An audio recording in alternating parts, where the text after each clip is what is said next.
I want to talk about the intellect. Intellect.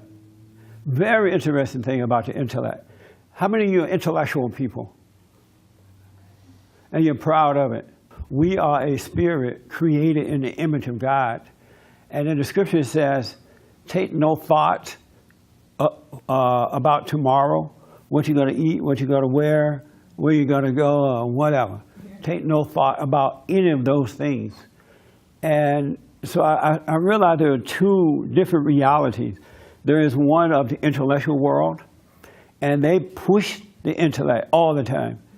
The moment you pop out of mama's womb, they put a book in front of your face.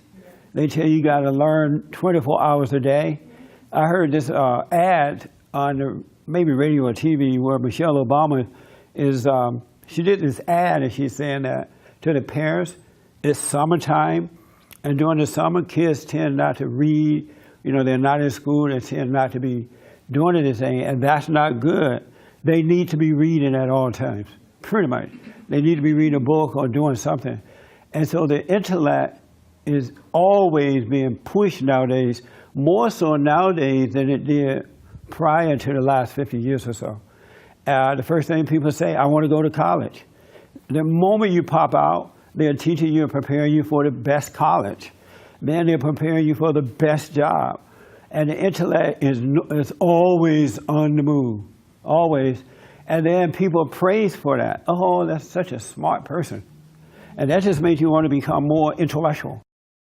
And I noticed that the people who are really into the intellect are nutcases, absolute nutcases. Because of this intellectual thing taking over and the people rule us, we now have so-called same-sex marriage. That wouldn't happen if we weren't into the intellect. Common sense would dictate that is not going to happen.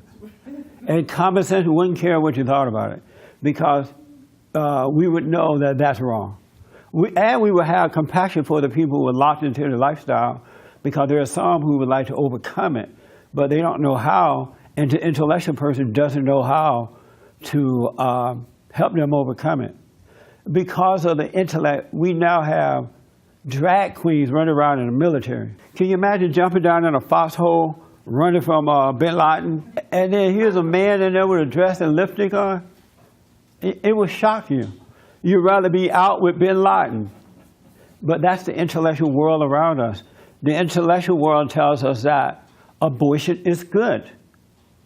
It's okay to kill a baby. And even at the 9th month, if the baby should come out doing a botched abortion, let the baby die on the medical table. Do not give it care. That's the intellectual person. The intellect got us hating each other based on color. They have convinced us that color is a big deal, when color is no big deal at all. It means nothing, absolutely nothing, but people are seriously divided and fighting over the color thing. And when you get over that, you think, wow, how did I ever think that that was important? How did I ever think that? Enough to be mad at the whites or mad at the blacks or whatever. But that's the intellectual person, and they are controlling us, making us believe that it's real and it's serious and it's important, and it's not.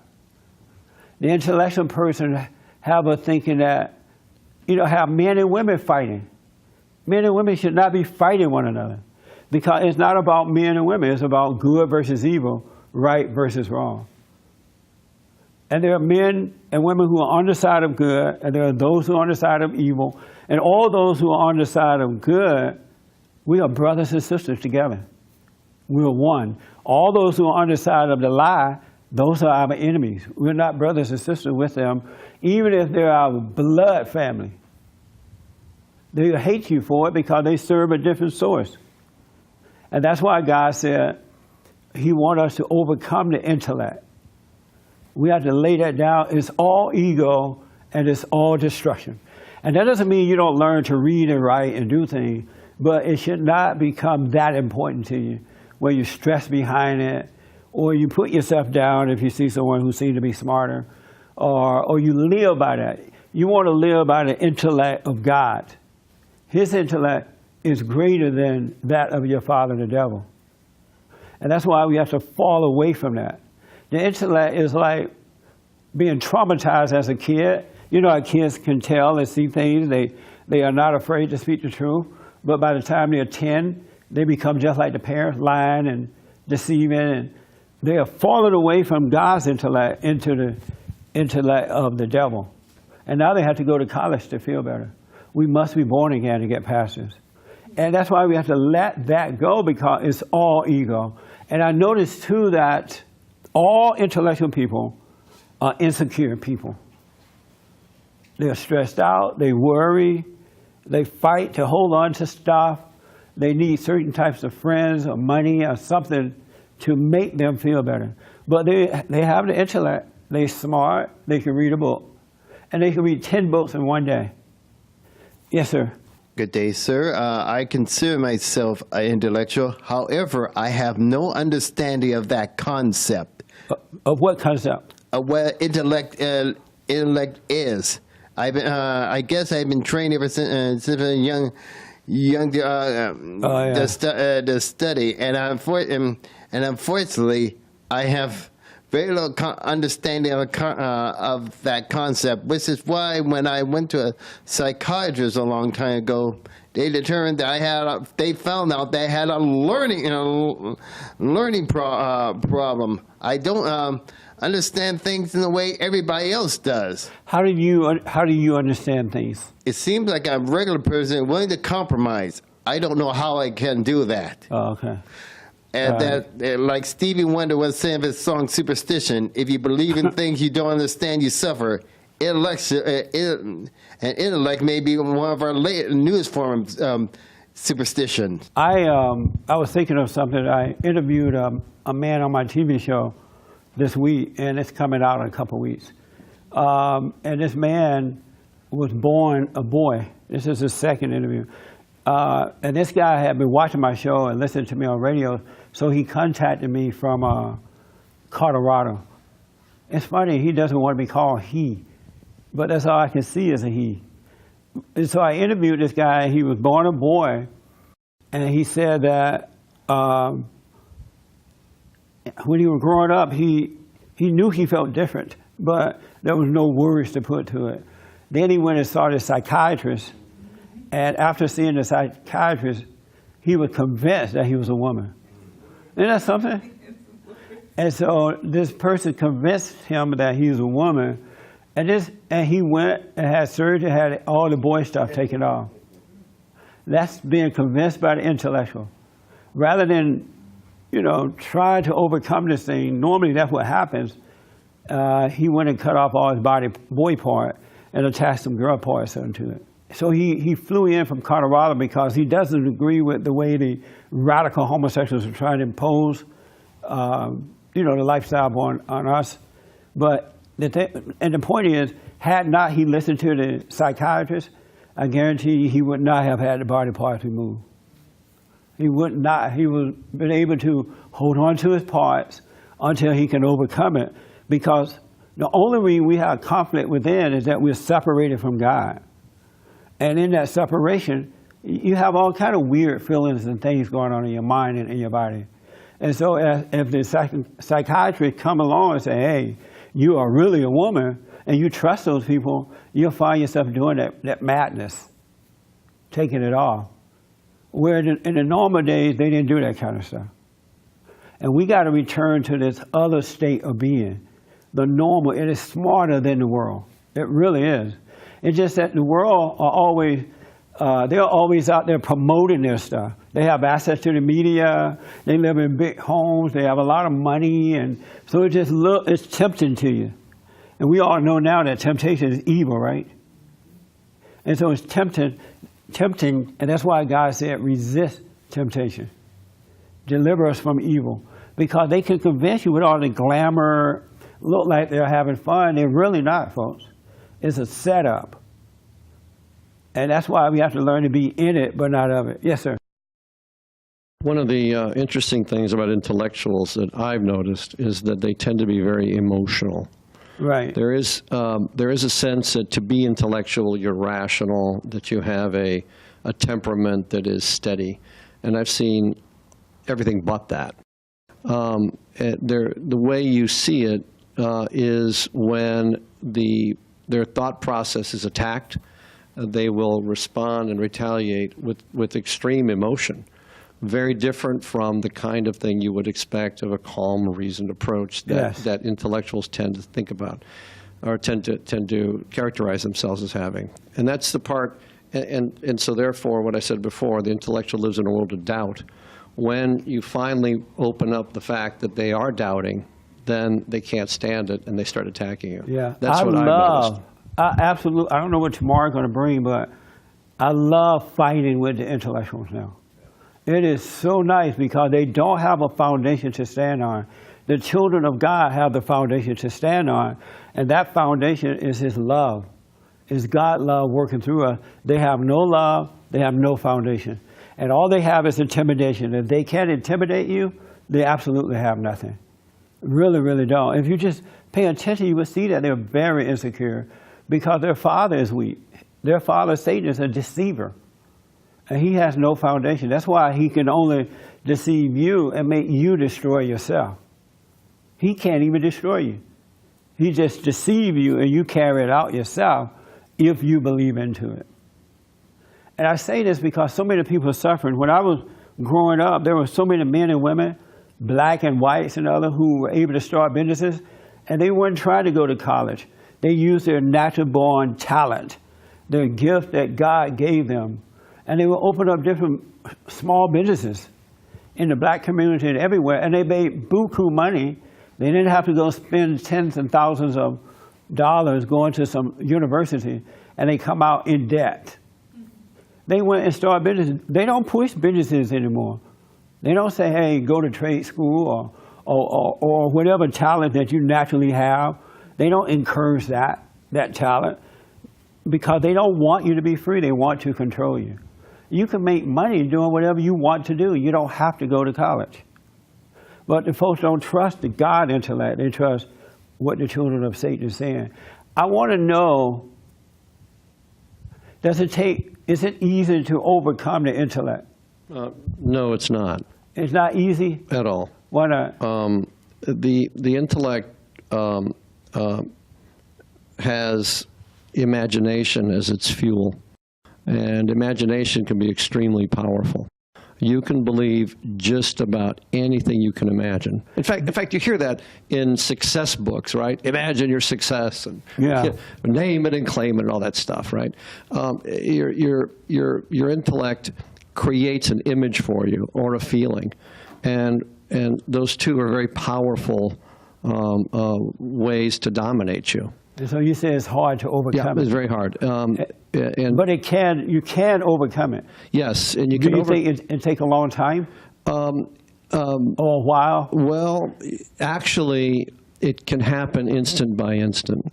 It has to happen that way. You can't with an intellectual attitude, you can't take time and do it. What you have to look at an individual situation and see yourself being misled. And James, you agree with that? I don't get how not to go with the intellect, because when we talk about it, I'm just still with it, trying to figure out. I mean, trying to figure out what we're talking about. Yeah, I mean, it makes a lot of sense to me. It makes total sense to me, but it still doesn't seem to change how I go about things, life.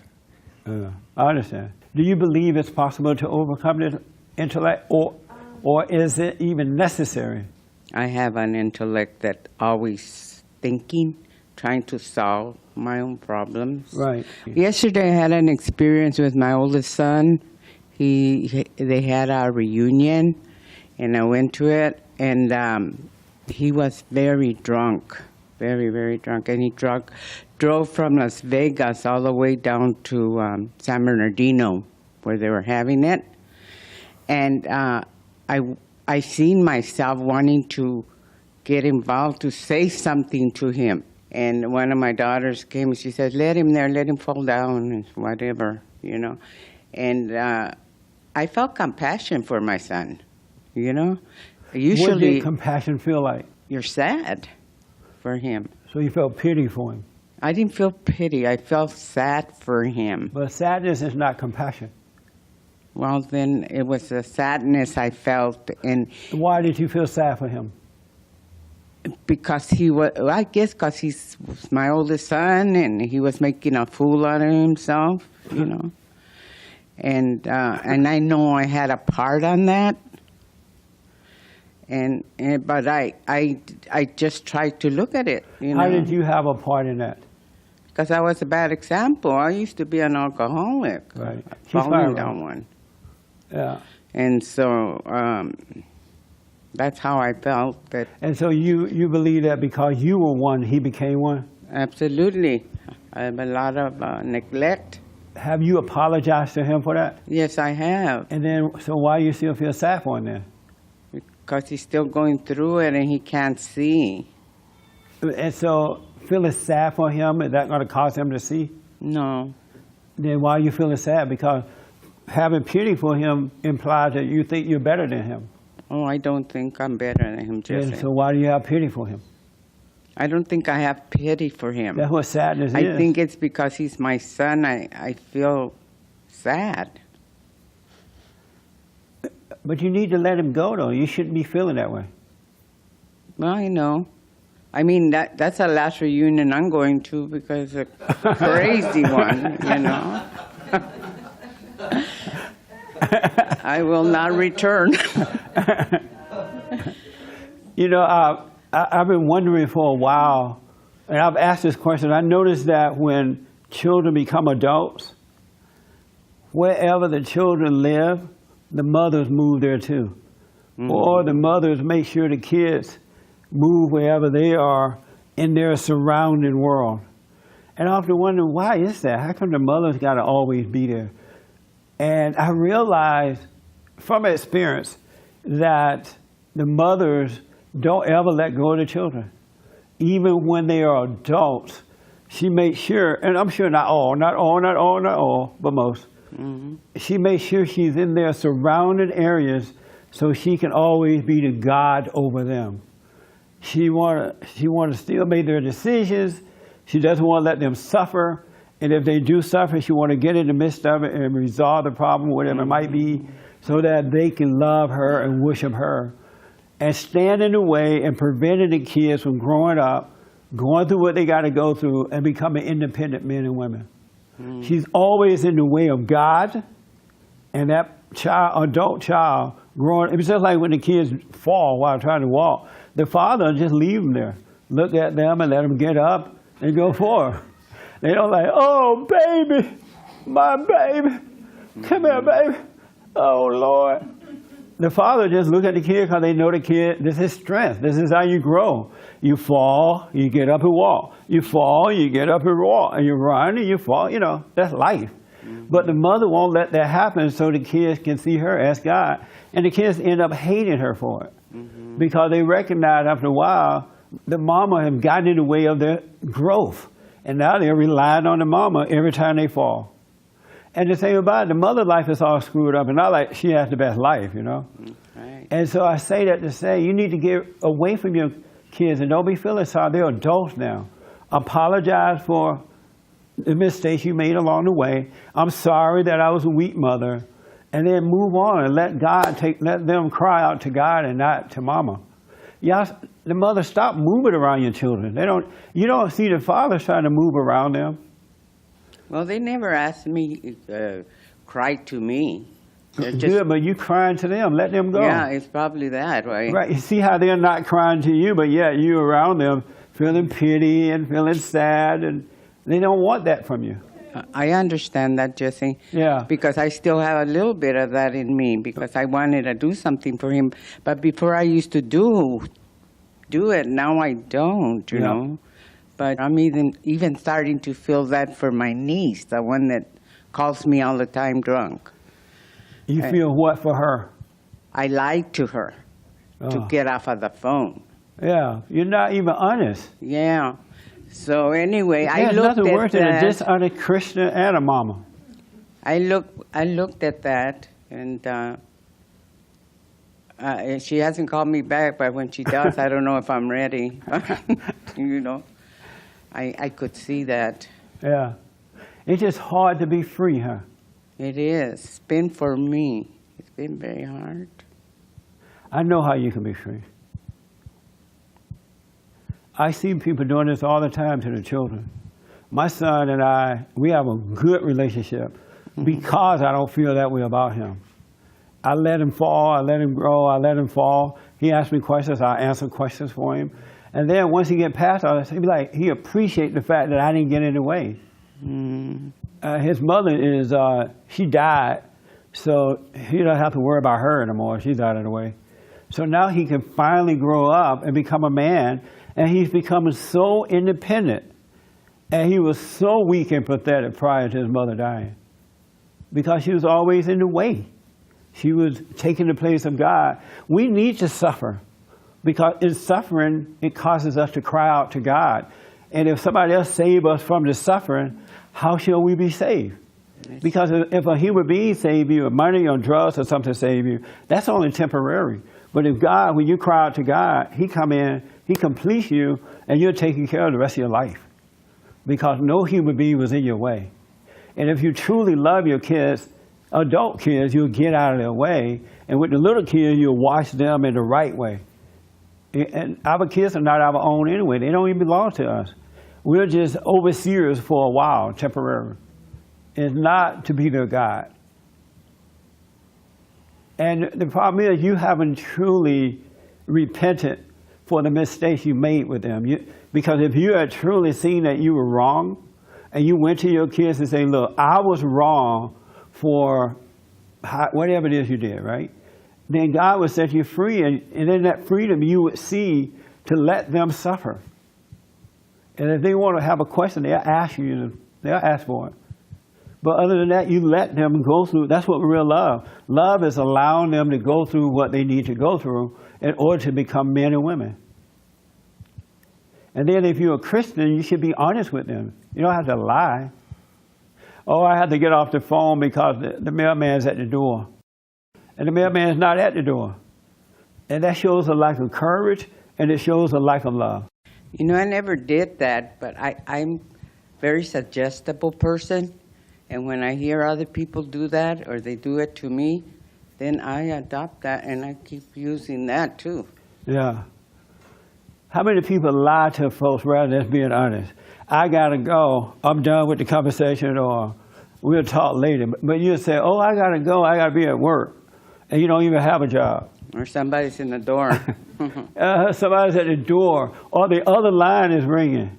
I mean, I'm not a person to normally do that, but I probably have. You're normally up front. And I'm normally going to tell you the truth. I got to go somewhere. I got to go somewhere. Right. So, that's good. If I don't want to talk to you, I don't want to talk to you. So, I mean, I'm just straight up. But Yeah. sometimes I'll lie, like the person's like really close to me and it's like a really sensitive subject. Then I probably would lie. But other than that, I mean. Do you have anger? Like normally just anger, or Do you get angry?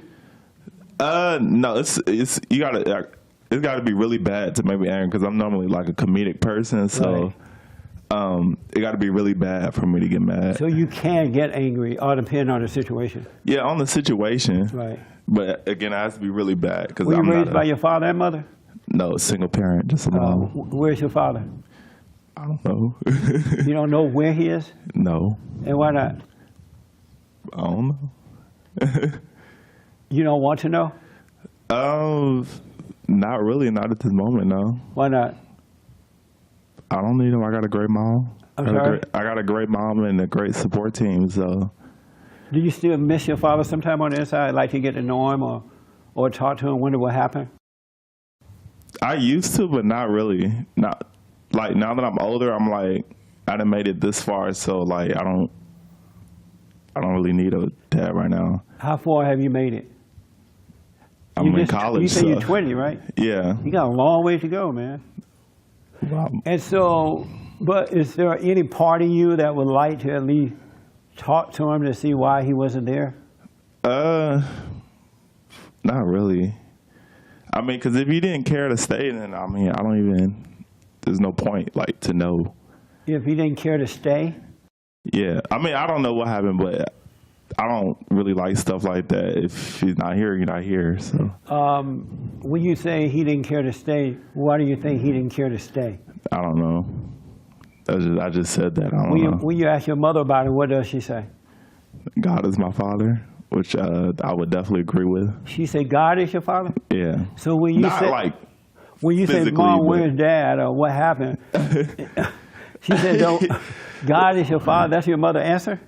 When I was younger, but I've learned to lean on God as my father because he's all of our fathers. So I've used God to replace him, like, as a real father. So How did you do that? reading the word, going to church. Do you love your earthly father? I don't know. I don't know who he is. So you don't know if you love him or not, right? Yeah, I don't know. Because you've never seen him, right? I've never seen him. Don't know who he is. Really? Isn't that horrible? Human beings have fathers and mothers, and they've never seen their fathers. How is it then that, have you ever seen God? I think I did when I was a kid. I remember I went to church, and this is like a long time ago. I think I was like 6 or 8, and I just started crying in church. And I went to the bathroom, and I think I saw something. I don't remember what he looked like, but I just started crying out of nowhere. And yeah, that's why I knew God was real. I think I saw him. I can't remember, but Right. that's how I know he was real. But as a young person, after that experience, you've never seen God, right? You've not seen him since that time. I felt him. I haven't seen him. What does he feel like? This is like overpowering love and just knowing that I'm being taken care of and that someone's watching over me and got my back. So I highly, highly, highly recommend you find your father. And you don't need him as far as material things, but you need him so that your soul can reconnect with his soul. And then you shall know God. But unless you love your Father on earth, you're never going to be loving God you never seen. And we all have experiences when we were kids, of course, because we're more innocent as kids. But you really need to find your Father and find out why did he leave, what was going on with him, so you can forgive him for not being there. Then God will forgive you, your whole world will change. What do you think about that? I mean, most likely I'm not going to do that. So Why not? because I shouldn't have to be the one to search. He should be looking for me if he really care. But you That's don't know how I what the feel. deal is, though. You don't know why he. There's some stuff going on with your mother and him that you haven't heard about. I don't know. Well, think about it. You're 20 now. You know, as you get older, it'll start to change. But I urge you, because you seem like really a nice guy, so I want you to have perfect peace. And it's impossible to have perfect peace and resent or not know or reconnect with your earthly father. Because no man can get to the Father unless he go through the Son. And the earthly father represent the sons of God on earth. And until you can love your father, you're never going to be able to love God. You know what I mean? Yeah. Well, you're still 20, so just smoke on it. Yeah, life's going to kick your butt. You'll think about this conversation. Because you do seem like a good guy, so I just want to really keep you on that track. That make sense? Yeah, it does. The first question was from R. Grayson 34. He said, aren't we using our intellect when we try to figure this all out? Back to the intellect. 100%. Whenever you're trying to figure out something, you're using your intellect in that fallen state, and it knows nothing. It doesn't have the same mind that God has. Your thoughts, your ways, your ideas are as far away from God as the east is from the west. And that's why we have to, if we want to know God's thoughts, his intellect working through us, we got to let go of this other intellect that we're holding on to. Absolutely. Go ahead. Burton R.W. asked, how do you overcome the thoughts and feelings? I was just about to say it. Good question. The way that you overcome this is that you got to realize that you are wrong. You're playing God in your life. And here are examples of knowing that you're playing God. Whenever you make a decision, you're playing God. Whenever you are angry at yourself or your fellow man, you're playing God. Whenever you're worried about anything, you're playing God. Fear is playing God. The love of money, sex, drugs, alcohol, and all that stuff is playing God. And the way you overcome it is to see that you are wrong.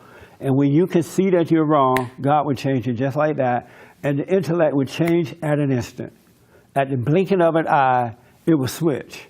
And then you will be able to see and not go by these thoughts and your imagination. But it's never going to happen until you can admit that you're wrong. You must forgive.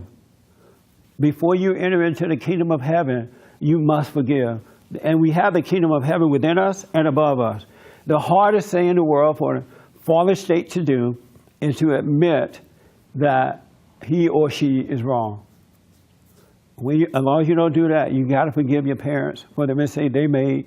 You have to just let go, and then God will take over. And believe me, it changes just like that. Right away, you start seeing life different. You stop following your mind, and you listen to the voiceless voice of God. Satan's voice is always talking to you. God's voice revealed to you. And that's what we had prior to the fall. But you got to forgive. Because if you don't forgive, God is not going to forgive you. Forgive me as I forgive others, meaning that as I stop hating, God will forgive me. Yes, sir. Romford, John asked, what if your father is dead? Yeah, it's difficult too for a lot of people because it's hard for people to forgive and the parents are still living. But if your father's dead or your mother's dead, and most people hate their mothers, I got to tell you that. 90% of men and women hate their mothers. It's not the fathers that they hate. They long for their fathers, but they hate their mothers. But they've been convinced that they hate their fathers. And you got to forgive both parents. That's why God said to parents, do not cause your children to resent. Because when you cause them to resent, they'll turn away from you. And when they turn away from you, they turn away from God. And the way to forgive your father that is already dead, you have to get to know yourself. When you can know thyself, it will help you to understand your parents, and that will cause you to forgive them. And then you can go free. So you got to get to know yourself. And that's how what cause you to forgive your parents. You said the devil's always talking to you, but God reveals? Yes. Could you go into that a little bit? You know how when you walk outside, Yep. you're going to see the sun shining, right? Yep. You can see that without a voice telling you. Yep. Well, that's how God is when he communicates with his children. He reveals things to you. That's why he said, my children will know me by my voice. All of the children of Satan recognize Satan's voice. Some of them call it God's voice, but it's really Satan's voice. But once you're born again, once you forgive and enter in, you start to see things differently because God is allowing you to see simply by revealing life to you. And it's without words. It's like you walk outside. You don't have to think about the sun shining. You see the sun shine, and he's always dealing with you like that. And now the voice in your head, which is of your father, the devil, that comes from resentment, he's getting further and further away from you. And you want revelation. You don't want the voices in your head.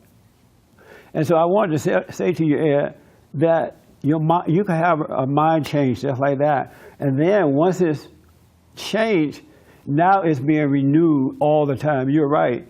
We need a renewed mind. And the truth is already written in our heart. And the Bible tells us that. Kingdom of heaven is within. Go within. Look within. Once you enter in there, now your mind is being renewed. You don't hate anyone. You speak up. You take care of yourself. You don't hold grudges. You have nothing but love operating through you, which is the love of God. But it happens just like that. So don't let the devil confuse you. That it'll take a long time. Here's what I recommend, is that you have to, at somehow or another, get to know yourself and realize that of yourself you can do nothing, and of yourself you know nothing. When you can lay down your pride and know that you know nothing, things will start to change. But you got to keep your eyes on yourself and not on anyone else. And when people attack you, forgive them. They can't see. They don't mean any harm. That's all they know to do. Don't hold it against them. You speak up, but pray for them rather than holding it against them. They are blind and cannot see. I want to encourage you to pray. You know, I pray night and day and during the day because I want to always be present with God. And prayer is the thing that connects you to Him and keeps you to Him. So you have to stay with prayer so that you can start falling away from your passions. We're too into passions. Everything, you know, where's your passion? What are you passionate about? Don't be passionate about anything. Just get up every day, put 1 foot before the other, 1 feet before the other one, and life will work. You'll be amazed at what will happen. And then your friends who are into this intellectual thing, they're really trying to be smart, trying to gain the world, live in a big house. It'll look like they're going faster than you, and you'll look slower. But when you get to where they are, they will have been destroyed already. They're taking medicine, antidepressant pills, the kids' lives are messed up, relationships are not working because you're not on that same path. So don't want to be like anyone. Be you. You're better at being you than being someone else. With your personality, your voice, whatever it might be absolutely you. Mr. Gold Thoughts asked, did it ever bother you when fellow blacks would call you Coon and Uncle Tom? They started calling me a coon after God changed my heart and took away my anger by causing me to forgive. And once you forgive, you're not moved by words. Words can no longer hurt you at all. And so when they called me Coon and Uncle Tom and all that, I forgave them because I realized they couldn't see. They're just mad and they can't help it. And I didn't take it personally. I don't care what they call me. Not one iota. So no, it's never bothered me at all. But prior to getting rid of my anger, I was sensitive to words, and words would move me. You can hurt my feelings. You can make me laugh or make me cry or whatever. So I was like that prior to God changing my heart, but not in the last 28 years. So here's what I recommend, that you pray and that you get to know yourself. You're going to be surprised when you find out about yourself. And I want to tell you in advance, you're going to find out that you're no good. And that's the hardest thing for the ego to realize. But once you realize that you're no good, then things will change. Don't get mad about seeing that. Don't be overjoyed about seeing that. Just realize it. Because you're letting go so that God can take over your life. So stay with prayer. Make sure you work and treat people the way you would like to be treated. And know that our battle is a spiritual battle.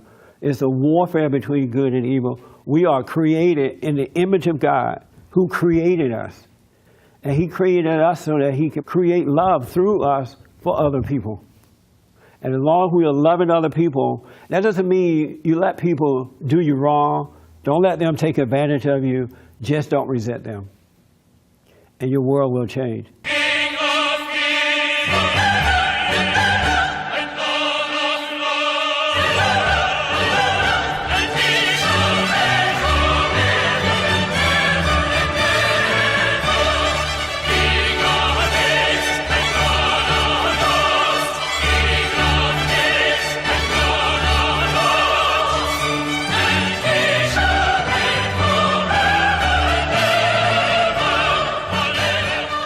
Doesn't mean you don't learn to read and write and do things, but it should not become that important to you, where you stress behind it, or you put yourself down if you see someone who seems to be smarter, or you live by that.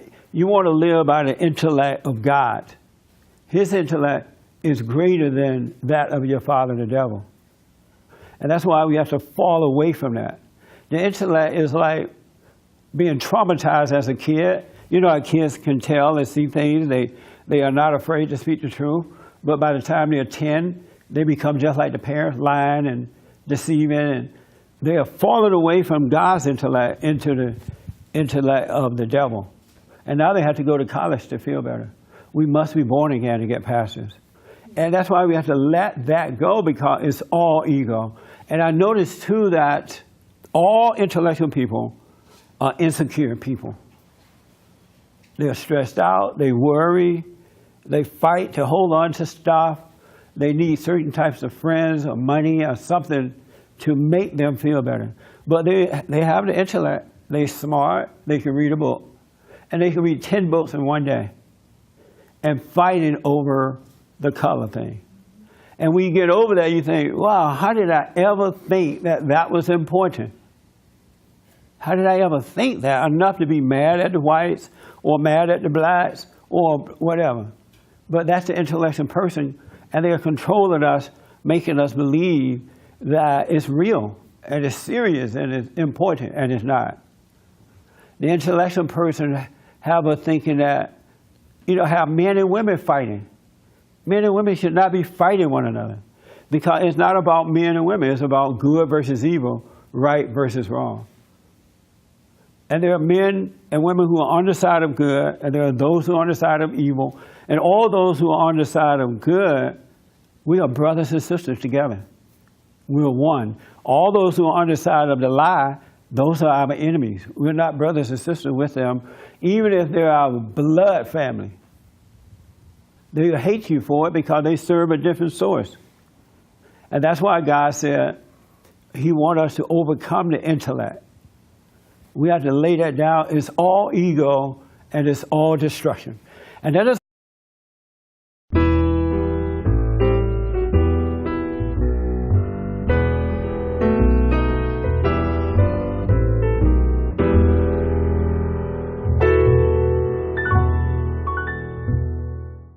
I want to talk about the intellect. Intellect. Very interesting thing about the intellect. How many of you are intellectual people? And you're proud of it. We are a spirit created in the image of God. And in the scripture it says, take no thought about tomorrow, what you're going to eat, what you're going to wear, where you're going to go, or whatever. Take no thought about any of those things. And so I realized there are two different realities. There is one of the intellectual world, and they push the intellect all the time. The moment you pop out of mama's womb, they put a book in front of your face. They tell you got to learn 24 hours a day. I heard this ad on maybe radio or TV where Michelle Obama is, she did this ad and she's saying that to the parents, it's summertime. Oh, that's wrong. We will have compassion for the people who are locked into the lifestyle, because there are some who would like to overcome it, but they don't know how, and the intellectual person doesn't know how to help them overcome it. Because of the intellect, we now have drag queens running around in the military. Can you imagine jumping down in a foxhole, running from Bin Laden, and then here's a man in there with a dress and lipstick on? It will shock you. You'd rather be out with Bin Laden. But that's the intellectual world around us. The intellectual world tells us that abortion is good. It's okay to kill a baby. And even at the 9th month, if the baby should come out doing a botched abortion, let the baby die on the medical table. Do not give it care. That's the intellectual person. The intellect got us hating each other based on color. They have convinced us that color is a big deal, when color is no big deal at all.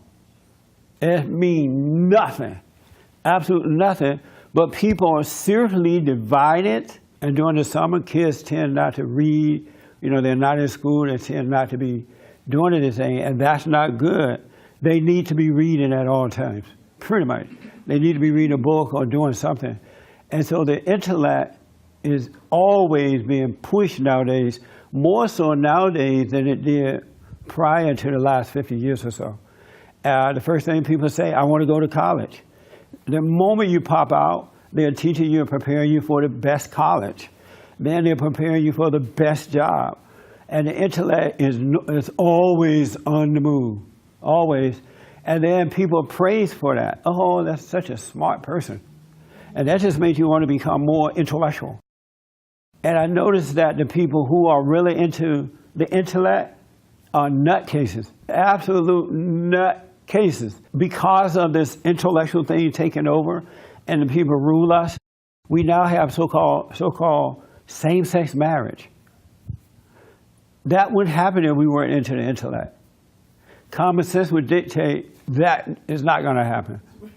And common sense wouldn't care what you thought about it, because we would